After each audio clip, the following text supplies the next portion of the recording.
I'm here with Max from Mew Me at 6. Hello. How you doing? Yeah, good. Not too bad. You're currently on the Night People tour, aren't we? Yes, we are. We are coming fairly to the close. We've got tonight and 3 more shows, so 4 shows left of the tour. We've been out for about 5 weeks now.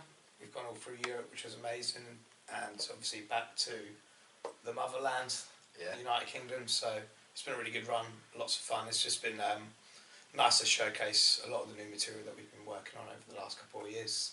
And it ended on Ali Pali, Yeah. which is huge venue. There's a good sound in there. Yeah, it's, I think for us, the last time we played Alexandra Palace was probably one of the best shows Mew Me at 6 has ever played. So it's just one of those prestigious venues in London that has a lot of character to it, and it's a great room. It's all standing as well, and it just has a special vibe in that room that I think when you go as a punter to a gig, I've been there a few times before watching bands, it's just a great sounding room. Yeah. It's a characteristic venue, and I think that's what makes bands have a good time in there. So we're looking forward to it, but we're looking also forward to tonight in Bournemouth. We've played here.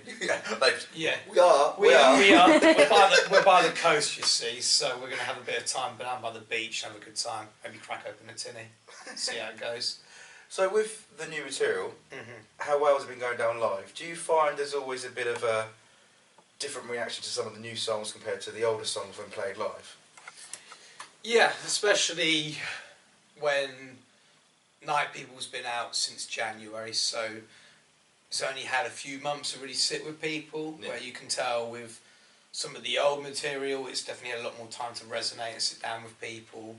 I remember the last time we were doing the Cavalier Youth Tour, I think it was the last time we were here actually, and we were playing Fresh Start Fever, and it wasn't going down amazingly. But now, after a year or two of people living with it, it's got a different reaction. So I think certain songs take a little bit longer to click with people. There's obvious songs in our set that resonate with our fan base. Like a song like Take on the World is it's a moment every night, and we feel it on stage. It's one of those moments you go, just really connecting with them. But some songs take a little bit more time to adjust and grow onto people. So that's the joy of music at the end of the day. Do you ever, when you've written your album, you're on tour, and you play a song live, and you're like, yeah, we're not going to play this one again. Have you ever had that moment where you're like, this one is not working live? There's definitely moments where we've said, do we play that song again or not? But it's like I said before, it takes sometimes a little bit of time to adjust and people to kind of connect with the song more so than other songs. And I think that's the beautiful thing about music. You're instantly, when you listen to a record, there'll be pick-out songs for you. You'll be like, yeah, I'm really into that one, I'm really into that one. And as time goes along, you might drift away from those ones, but you might go to the other ones that you weren't such a fan of in the start. So, you know, for us as a band, we just try and pick and choose songs when we play live that we know our fans are going to have a good time watching us. Because for us, we want to entertain them. They're coming to see us, and they want to hear the songs they want to hear. Yeah. So, for us, we've put Save It for the Bedroom back in the set on this tour because just because it's like, for us, it's like, even though we've been playing that song for a long, long time now, we know that the fans still like hearing that song. Yeah. You know, I think it's one of the reasons why we had success as a band. It was the song that kind of put us on the map back in, funny to say, over 10 years ago now. So I think for us, it's sometimes we might not play it and we give it a little bit of a break and a rest from us, especially because you play it so much. Yeah. So when you do play it, it has a special connection to people, and it's a bit more like, oh, they're playing that song. Can't believe it. See, good thing we're talking about songs, because I've invented a game. Okay. And when I say game, it's terrible. It's got a working title, we'll say. We like working titles. Basically, we're not selling it to the BBC yet. It's not at that level. It'll be BBC Three though. Now it's moved online. You know I don't even think it's that level yet. What I've done is I've created a paragraph using your song titles. Okay. You need to tell me how many of your song titles are in the paragraph. All right. So it's kind of a maths game, really, and a memory game. Well, this might go all over the place because I'm not very good at both of those. Well, this is the working title. These are your songs. Do you know them? Okay. I mean, like I said, we could probably do better. We could. Well, at the end of the day, we'll only find out right now if I can do better or not. Right. You might beat me at this, so. Well, yeah, because I've got the answers, exactly. So I've definitely got 100%. That and I wrote it. Yeah. So, counting how many of your song titles you hear in this paragraph. Cool. Please, lover boy, stop this gossip and save it for the bedroom. I'll bite my tongue as I need room to breathe. Reckless, I know. However, you win some, lose some, and jealous minds think alike. This is going to be a cold night as we take on the world. I swear, if you stay with me, you'll no longer need liquid confidence, as no one does it better than you, me at 6. I would say 14. Oh, bang on. That was I nearly got caught out when you mentioned You Me at 16 because I was like, yeah, that's one. I'm like, no, we've never written a song called You Me at 6. So no, that would it's be, just that would the be a bit name weird. of what we do. So I mean, I understand when bands call an album by their own name, but a song would be a little bit weird. This is You Me at 6 with You Me at 6, and it features on the album You Me at 6. And it's also track 6. Well, it makes sense, doesn't it? Maybe we need to do that for the next record. Well, that's... The next record is the 6th record as well, so it could all start making sense and tying together. Look at that segue, he's doing my job for me. Connection. New album, already overnight, people. Simon and me, we're thinking about the future straight away.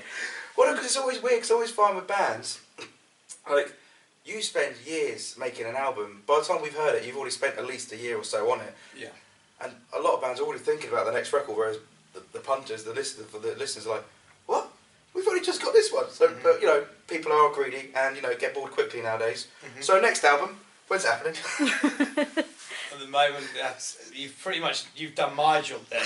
You've answered my questions, basically saying that the way people consume music now these days, due to the internet and having Spotify and Apple Music and whatever platform you use, YouTube, like, you can have it there and then in seconds, and it's such a powerful tool now that you can see people write music in 2 weeks and then they'll be up 2 weeks later.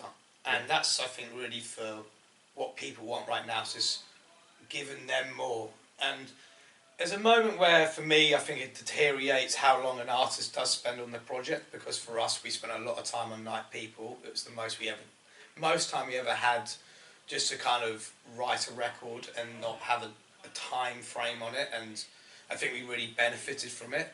So for us, new music, maybe in the horizon sometime soon, who knows. We'd like to be keeping up with what's going on with the world now these days and how fast people put music out, because if you don't evolve and you don't, I'd say like chameleon, you're adapting to the times, you're moving with it. If you're left behind, then it hinders what you're trying to do as growth as a band. And for us, we know it was a 3-year period from Cavalier Youth to Night People, but was it that long? It was 3 years that the record from 2014 Cavalier Youth to 2017 Night People, both in January. It's like that long for us. No, because our cycle went on till 2015, so that's already a year and a half in the summer, and that's when we started writing it. And then the record was actually recorded in February for 3 weeks and in May for 4 weeks in Nashville, and the record was finished by August. So we're sitting there and we're like, we knew that we were doing the secret set of Reading and Leeds, but we're sitting there going, we had to put one song out, and then really, for us, we should have put the record out in October last year with the second single, instead of waiting everybody for January, because we put out loads of songs beforehand, but that's because we knew the consumer of music now goes, you can't just put 2 songs out in half a year to keep people interested. You want to keep them on their toes and know that what's coming next. Oh, you don't know what's coming next, and it's out of nowhere. And you see a lot of artists do that at the moment with records. They put out one song and they go, next week, bang, here's the record, you know. And that's how you've got to move with the times, and maybe that's something You Me at 6 will do. Maybe over the next year, you know, we might throw out new music before people even realise it. Oh, awesome. Really looking forward to tonight. You've got some amazing supporters as well. Yeah. Just seen you got Tonight Alive. Oh, that's going to be good. So really looking forward to it. And we are looking forward to new music at the end of the year. Yes. Well, I didn't say at the end of the year, I just said maybe at the end of the year. I'll take that as you're playing a new album at Reading and Leeds. Right. Thank you very much. Double album. Cheers. Thanks, Simon.